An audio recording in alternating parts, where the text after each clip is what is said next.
ఇక విద్యార్థులు ఇక్కడ మాత్రం కొంచెం ఇన్ని రోజులు విద్యాభ్యాసం చాలా ఉన్నతమైన ఆశలు ఆకాంక్షలు అవన్నీ పెట్టుకున్నారు. మీకు డెఫినెట్లీ సక్సెస్ అవుతుంది, ప్రాబ్లం లేదు. అయినప్పటికీ కూడా మీరు చేసే తప్పులు అయితే నెగిటివ్ థాట్స్ ఎక్కువ పెంచుకుంటారు, నెగిటివ్ ఫ్రెండ్స్ని ఎక్కువ పెంచుకుంటారు. మనం ఎప్పుడు ఒక విచారం చెప్తూ ఉంటాను, స్టూడెంట్స్ ఎలా ఉండాలని. మంచి వాళ్ళతో కలిస్తే మంచి జ్ఞానం వస్తుంది. ఇక బాగా చదువుతున్నాడు అనుకోండి, అతన్ని కలిసి అతని దగ్గర ఎలా చదువుతున్నాడు, అతను ఏంటి అనేది నేర్చుకోవాలి. That is smart.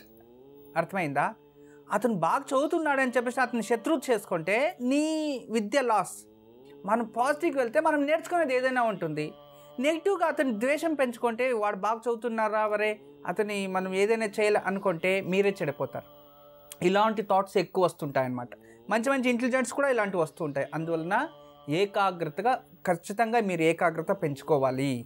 ఎందుకంటే ఈ మేషరాశికి పంచస్థానం విద్యాస్థానం అని, విద్యాస్థానంలో గురువు ఉంటే గొప్ప విద్య వచ్చేది. ఇప్పుడు గురువు చేంజ్ అయ్యాడు, రాహు అక్కడ ఉన్నాడు కదా. రాహు ఉండడం వల్ల ఏంటి, రాహు ఉంటే రాహు కలిస్తే గురు చండాల యోగం అంతా ఇలాంటివి వస్తూ ఉంటాయన్నమాట. అందువల్ల నెగిటివ్ థాట్స్ ఎక్కువ రావడం వల్ల కొంచెం ఏళ్ళు దారి తప్పడం ఉంటుంది. అందువల్ల దయచేసి మీరు ఖచ్చితంగా మీరు మీ ఏకాగ్రతని కోల్పోకుండా చక్కగా 100% నా వల్ల అవుతుంది, గురు అనుగ్రహం కావాలి అని వాళ్ళు ఏకాగ్రత రోజు గురుని స్మరణ చేసుకుంటూ వాళ్ళ కార్యక్రమం చేస్తే 100% సక్సెస్ఫుల్ అవుతారు. అంటే వాళ్ళ థాట్స్ మార్చుకోకూడదు. ఇక్కడ గ్రహస్థితులు చూపిస్తున్నాయి మారిపోతాయి అని, నెగిటివ్ థాట్స్ వస్తాయి, ఏదైనా చెడు అలవాట్లు నేర్చుకోవడం ఇలాంటివి అవ్వచ్చు అని. దానికి అవసరం లేదు. అర్థమైంది కదా? చెడు అలవాట్లు అవసరం లేదు. మనము ఎడ్యుకేషన్ గురించి ఆలోచించాలి, దాని గురించి చేసుకోవాలి. మళ్ళీ తల్లిదండ్రులను తిట్టడము, తల్లిదండ్రుల పైన కోపం గించుకోవడము, నాకు హాస్టల్లో ఫుడ్ బాగలేదు, నాకు నచ్చుతా లేదు అనడము, లేదు అంటే నేను ఇంకోటేదో నాకు అవుతా లేదు, నా ఫ్రెండ్స్ బాగలేదు, నాకు కాలేజ్ బాగలేదు, నాకు స్కూల్ బాగలేదు, నన్ను మార్చేయండి, ఇలాంటివన్నీ సృష్టి అవుతాయి. అందువలన మీరు ఏకాగ్రతగా ఉండి ఖచ్చితంగా చక్కగా మీరు డిసిషన్ తీసుకుంటే 100% మీరు సక్సెస్ఫుల్ అవుతారు. అర్థమైంది కదా? ఇప్పుడు కాలర్ లైన్లో ఉన్నారు, వాళ్ళతో మాట్లాడదాం. గురూజీ, మచిలీపట్నం నుంచి సీతామలక్ష్మి కాలర్ లైన్లో ఉన్నారు, వారితో మాట్లాడదాం. హలో హలో, నమస్కారం అండి సీతామలక్ష్మి గారు. నమస్తే అండి. నమస్తే అండి, ఎవరి గురించి తెలుసుకోవాలనుకుంటున్నారు? నా గురించేనమ్మా. తప్పకుండా అండి, మీ నక్షత్రం చెప్పండి. పుష్మి నక్షత్రం. సరేనండి, మాట్లాడండి గురూజీతో. నమస్తే తల్లి. నమస్తే స్వామీజీ, పాదాలు వందనాలు. మా ఆశీస్సులో ఉందమ్మా. ఒంట్లో బాగుండట్లేదండి. పుష్య నక్షత్రం, కర్కాటక రాశి, కుటుంబ స్థానము. మీరు ఒంట్లో బాగలేదు నిజమే, కానీ ఆ ఒంట్లో బాగలేకుండా పోవడానికి కారణం మీరే తల్లి. ఏమీ లేదండి, ఎప్పుడు ఏదో ఒకటి జ్వరము, కాళ్ళు నొప్పులు, కళ్ళు నొప్పులు, కళ్ళు మంటలు. అసలు రాత్రి పడుకుంటారా? చక్కగా నిద్ర వస్తుందా? నిద్ర సరిగా రావట్లేదండి. ఏం మీ మైండ్ లో పెట్టుకున్నారా చెప్పండి ఫస్ట్. ఏమీ లేదండి. లేదు తల్లి. మాది మచిలీపట్నం. మచిలీపట్నము.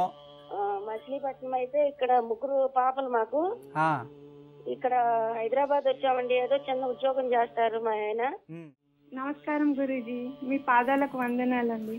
మా ఆశీస్సులో ఉంటుందమ్మా. భరణి నక్షత్రం, మేషరాశి. అవునండి.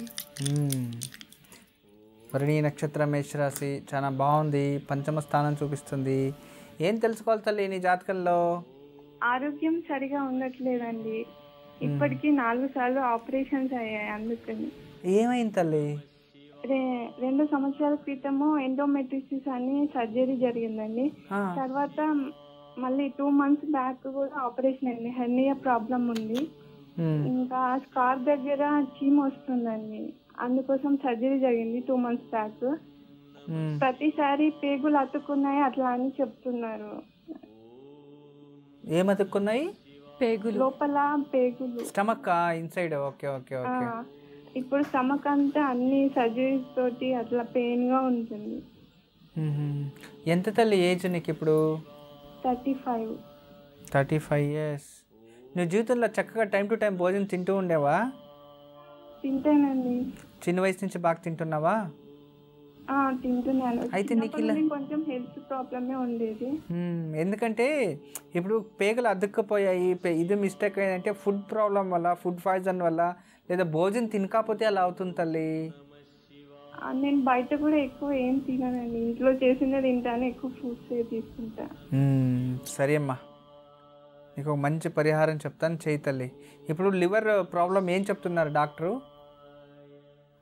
అంటే ఎండోమెట్రిసిస్ అన్నది మనకు పీరియడ్స్ వచ్చినప్పుడు బయటకు వెళ్ళిపోకుండా గడ్డలాగా ఫామ్ అవుతుంది. ఓకే ఓకే, పీసీఓడి ప్రాబ్లమ్ ఉంది అయితే.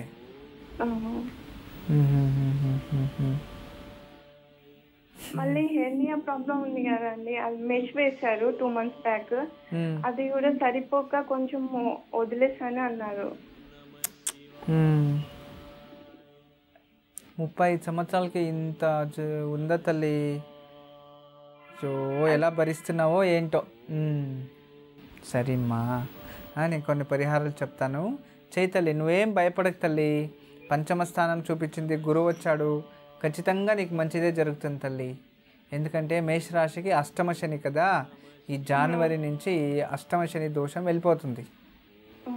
దాని నుంచి ప్రాబ్లం అయితే లేదు. ఇన్ని రోజులు గురుబలం ఉండింది, కానీ ఇప్పుడు గురువు కూడా కొంచెం స్థానపల్లటం అయినాడు, ప్రాబ్లం లేదు. పంచమ స్థానంలో రాహు ఉన్నాడు. నువ్వేం కంగారు పడకు తల్లి. ఈ ఒక ప్రాబ్లంకి చిన్నది ఎక్కడైనా నీకు ఔదుంబ వృక్షం తెలుసా? ఔదుంబ వృక్షము అత్తి చెట్టు, అంటే ఇది మన మేడిపండు చెట్టు, తెలుసండి. మేడి వృక్షం. మేడి వృక్షాన్ని ఏదైనా వేరు కానీ చెక్క కానీ లోపల ఉన్న చెక్క, దాని బాగా బలిసిండే చెక్కని చిన్నగా రౌండ్గా తీసుకొని, లేదంటే వేరైనా సరే చిన్నగా ఒక ఇంచుకు ఒక 2 ఇంచులకు 2 ఇంచులు అంతా ఒక తీసుకొని, దాన్ని చక్కగా రోజు ఉదయాన్నే లేదా నైట్ నీళ్ళల్లో వేసి పెట్టేయాలి. ఉదయాన్నే ఆ నీళ్లను మరి ఆ చెక్కను 2 బాగా ఉడికించాలి. చల్లగా అయిన తర్వాత ఆ నీళ్ళని తాగాలి. రోజు అదే చెక్కను వాడుతూనే ఉండండి. ఆ ఒకే చెక్కని 3 నుంచి 4 మాసాలు వాడచ్చు మీరు.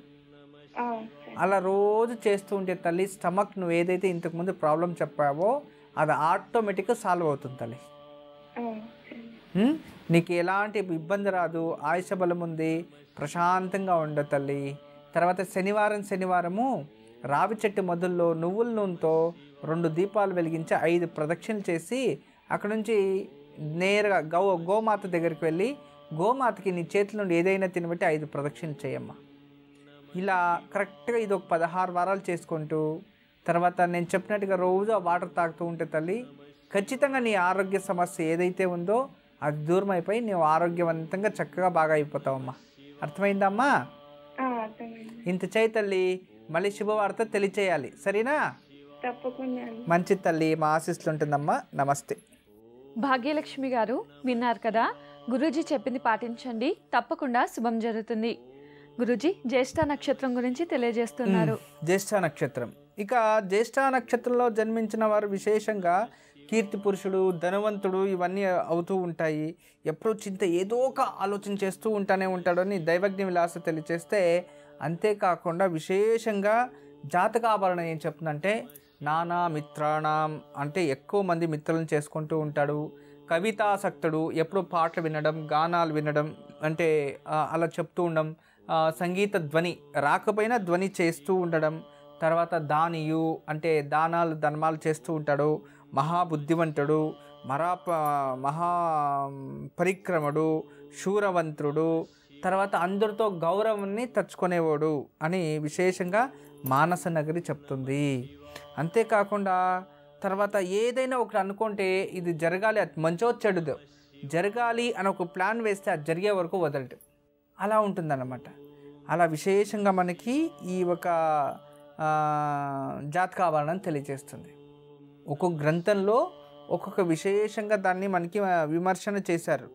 అలాగే ఈ ఒక విశేషంగా ఇది ఎలా ఉంటుందంటే, ఇది ఈ ఒక్కొక్క గ్రంథం కూడా ఒక విమర్శన చేసినా కూడా అన్నిట్లో ఒకటే, మహాబుద్ధిశాలుడు, మహాబలవంతుడు,